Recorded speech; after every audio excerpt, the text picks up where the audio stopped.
ஒரு கிராமத்தில் ஒரு கழுதை இருந்தது. அது தினமும் ஒரு பெரிய மூட்டையை முதுகில் சுமந்து காட்டை கடந்து அடுத்த கிராமத்துக்கு சென்று பொருட்களை சேர்த்துவிட்டு திரும்பும். அது மெதுவாக நடந்தாலும் மிகவும் பொறுப்பாக தனது வேலையை செய்து வந்தது. ஒரு நாள் ஒரு காகம் மரத்திலிருந்து இதையெல்லாம் கவனித்துக் கொண்டிருந்தது. கழுதை மெதுவாக நடப்பதை பார்த்த காகம் சிரித்துக்கொண்டு, ஏய் கழுதையே, ஏன் இவ்வளவு ஸ்லோவா நடக்கிற?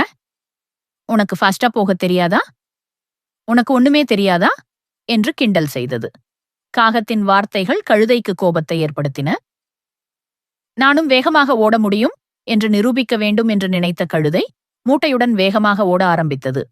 காகமும் அதனுடன் பறந்து கொண்டு, இன்னும் வேகமாக ஓடு, இன்னும் வேகமாக என்று சிரித்துக்கொண்டே சொல்லியது. கழுதை மேலும் வேகமாக ஓடியது. ஆனால் மூட்டையின் பாரம் அதிகமாக இருந்ததால் சிறிது நேரத்தில் தடுமாறி கீழே விழுந்தது. அதன் உடம்பு முழுவதும் வலித்தது. மிகவும் சோர்வாகி மூட்டையை கூட தூக்க முடியாமல் போனது. காகம் அதை பார்த்து சிரித்துக்கொண்டு பறந்து சென்றது.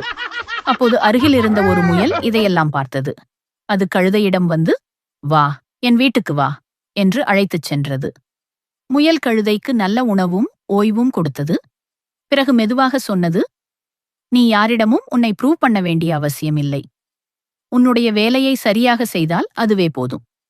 மற்றவர்களின் கிண்டல் அல்லது சவாலுக்காக உன் பாதையை மாற்றினால் உனக்கே நஷ்டம் வரும். கழுதை தனது தவறை புரிந்து கொண்டது. இனிமேல் யாருடைய வார்த்தைகளுக்கும் பாதிக்காமல் தன் வேலையை அமைதியாக செய்ய முடிவு செய்தது. நீதி: மற்றவர்களுக்கு உன்னை நிரூபிக்க முயற்சிக்காதே. உன் பொறுப்பை சரியாக செய்வதே உண்மையான வெற்றி.